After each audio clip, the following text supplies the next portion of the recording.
Hello everyone, welcome to a class of 11th standard FIGC. कर रहे हैं हम लोग अकाउंट कर रहे हैं। अकाउंट में हमारा टॉपिक है बैंक रिकंसिलिएशन स्टेटमेंट।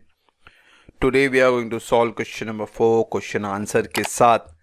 इसके पहले इंट्रोडक्शन क्वेश्चन 1 2 3 आई बटन में चेक करें, नीचे डिस्क्रिप्शन में लेंगे, फिर चेक करें। इंट्रोडक्शन लेक्चर देख के ही सम करें तो ही आपके लिए टॉपिक आसान होगा।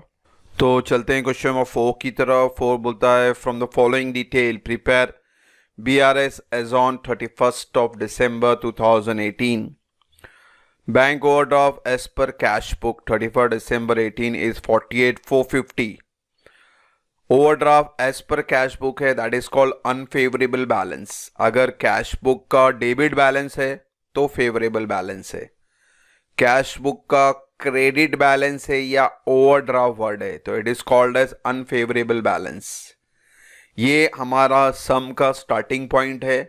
ये सम हम इससे स्टार्ट करेंगे और हमारा जो फॉर्मूला है साइन का, जो मैंने आपको इंट्रोडक्शन में बताया था, ये टेबल आपको overdraft as per cash book है यानी अनफेवरेबल बैलेंस, यानी ये वाला कॉलम यूज करेंगे।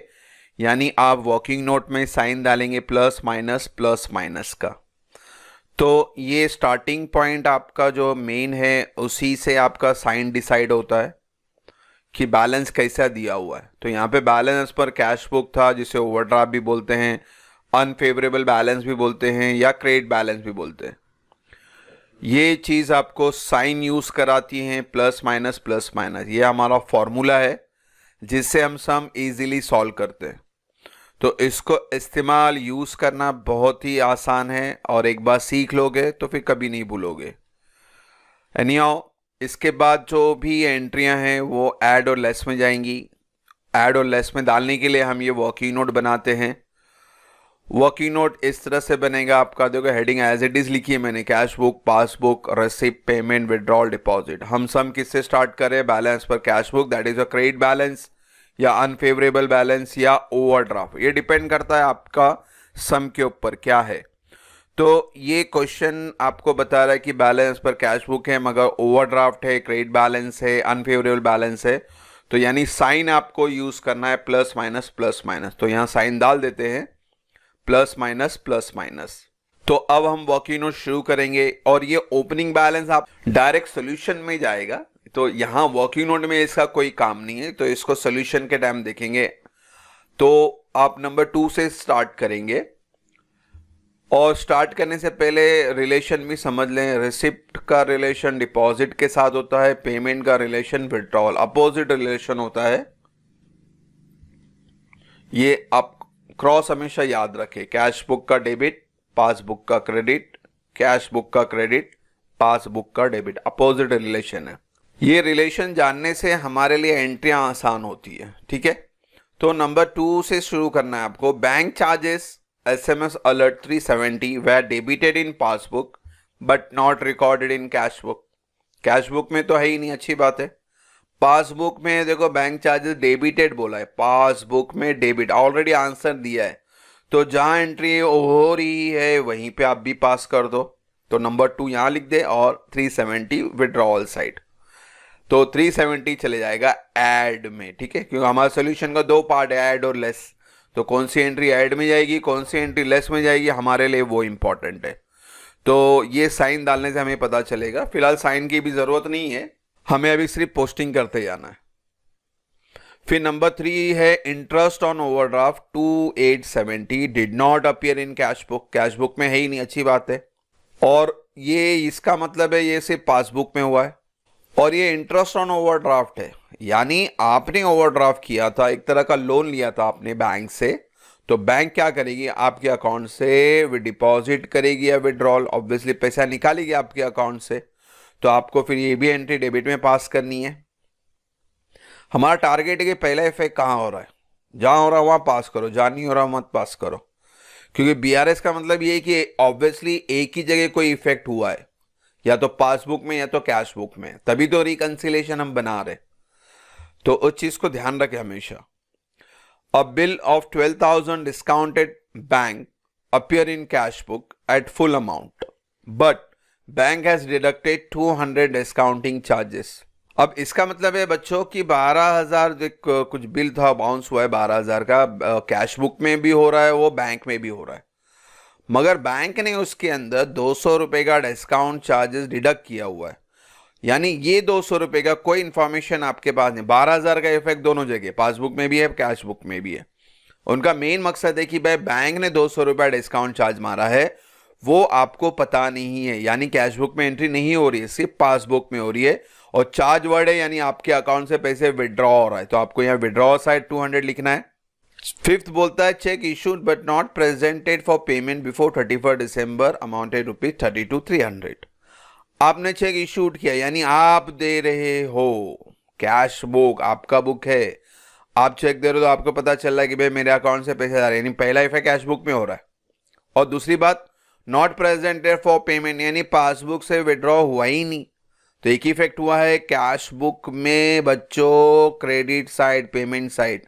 चेक इशूड, हम चेक इशूड करेंगे मिस्टर XYZ को, तो हमने चेक दिया और वो बंदा बैंक में प्रेजेंट नहीं हुआ, अच्छी बात है, तो पासबुक में तो नहीं हो रहा है, कैश बुक में पेमेंट साइड। जो हकीकत है वो पास करिए, सिंपल है BRS, बहुत ही सिंपल है। अब चलते हैं 6 में। 6 बोलता है cheque amounting ₹24,000 deposit to bank but only cheque of 8,000 was collected by bank before 31 दिसंबर 18।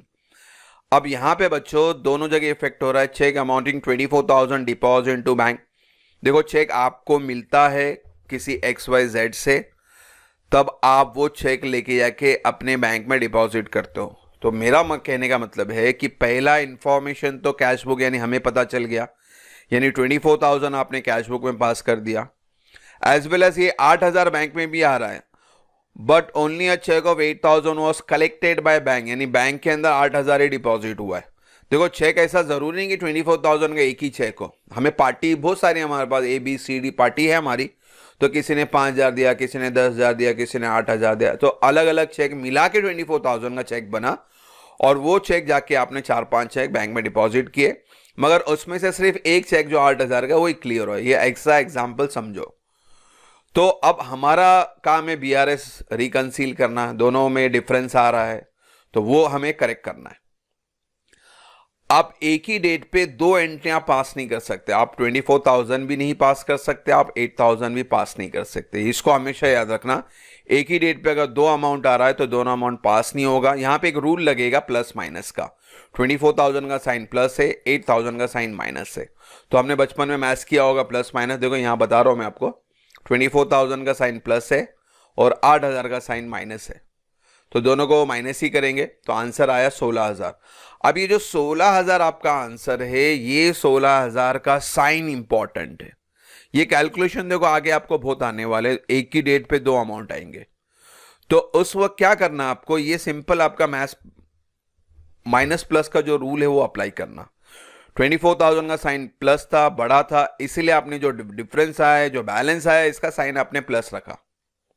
अगर सपोज 24,000 का साइन माइनस होता और 8,000 का साइन प्लस होता, तो फिर ये आंसर आपको माइनस में लिखना पड़ता। तो जो साइन आपको, कौन सा साइन यूज करना है, जो अमाउंट बड़ा है उसी का साइन यूज करना है। तो ये हमने बचपन में किया था, तो इजी है। तो 24,000 का साइन प्लस था, तो इसलिए आंसर का साइन भी हमने लिखे प्लस। ये साइन क्यों डाल रहे हैं बच्चों, क्योंकि आपको कोई भी एक जगह अमाउंट लिखना है, तो अब प्लस साइन यानी ये जो प्लस साइन है यहां पे आपको लिखना है 16,000। इस चीज को आपको समझना है। एक डेट पे दो अमाउंट आएगा, दोनों लिख देना, अच्छी बात है। फिर दोनों को सिंपल मैथ्स वाला रूल अप्लाई करना, जो अमाउंट बड़ा है उसी का साइन लगा देना, और प्लस आया है यानी आप प्लस में 16,000 लिखेंगे, 8,000 की एंट्री कैंसिल हो गई। ये आगे आने वाला है बहुत सारी एंट्रियों में, तो इसको समझना है आपको। तो आगे चलते हैं। 7वां, paid stationery bill 11,300 by debit card. ठीक है, डेबिट कार्ड यानी बैंक का ट्रांजेक्शन है। It was not recorded in cash book, cash book में तो है ही नहीं, बहुत अच्छी बात है, बैंक में है।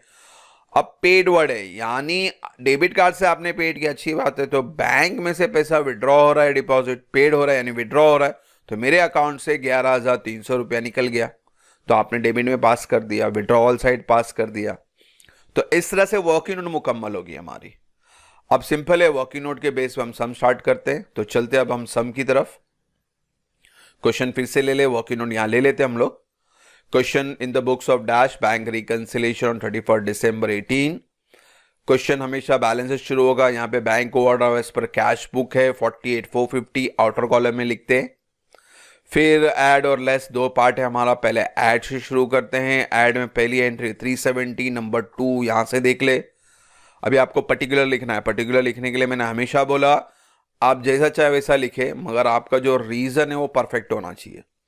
Bank charges for SMS alert were debited in passbook but not recorded in cash book. तो मैंने लिखा है bank charges for SMS recorded in passbook only. आप ऐसा लिख सकते हैं bank charges for SMS not recorded in cash book. Particular आप कुछ भी लिखे, स्टेटमेंट कैसा भी हो, मगर रीजन जो है वो आपका परफेक्ट होना चाहिए। ठीक है, तो 370 ये आ गया। अगला ऐड में आता है 2870, नंबर 3 यानी ये interest on overdraft did not appear in cash book.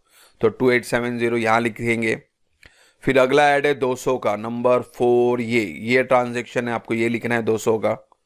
Bill discount amount record in passbook only. तो जो 200 था सिर्फ पासबुक में रिकॉर्ड हुआ था, इसलिए ये रीजन है 200 का। अगला ऐड आप ऐड करो तो सिर्फ ऐड ही देखें। ऐड में अगला ऐड ये आ रहा है, बीच में नंबर 6 आ रहा, तो 6 वाला पास करते हैं हम लोग, यानी 16,000। नंबर 6 यानी ये ट्रांजेक्शन आएगा आपका। Check deposited but not cleared in bank. ठीक है, हमने बहुत सारे चेक डाले थे, तो उसमें सिर्फ 8,000 क्लियर हुआ, 16,000 क्लियर ही नहीं हुआ। यानी ऐड में 11,300 ये भी है, 11,300 नंबर 7 यानी ये वाला ट्रांजेक्शन लिखना है आपको। Payment of stationery bill not recorded in cash book. अगर बच्चों ये पर्टिकुलर नहीं समझ में आया तो आप पूरा एज इट इज ट्रांजेक्शन पूरा लिख दो, अमाउंट छोड़ के। जो भी अमाउंट है वो हटा दो, बाकी एज इट इज आप कॉपी करो, तो वो भी इस तरीका सही है। मगर बेटर थोड़ा सा दिमाग लगाए तो बहुत आसान होता है। आप 2-3 सम देखेंगे तो ईजिली हो जाएगा आपके लिए। अब बच्चों देखो ऐड में कुछ है ही नहीं है, लास्ट एंट्री तक हो गया हमारी। यानी अब सब ऐड का जो इनर कॉलम है सबको प्लस करके बाहर लिखते हैं 37,740। अब बाहर लिखने के बाद देखें ये ऐड की हेडिंग में था, तो इसका मतलब है ये 3740 का साइन जो होगा वो प्लस साइन होगा।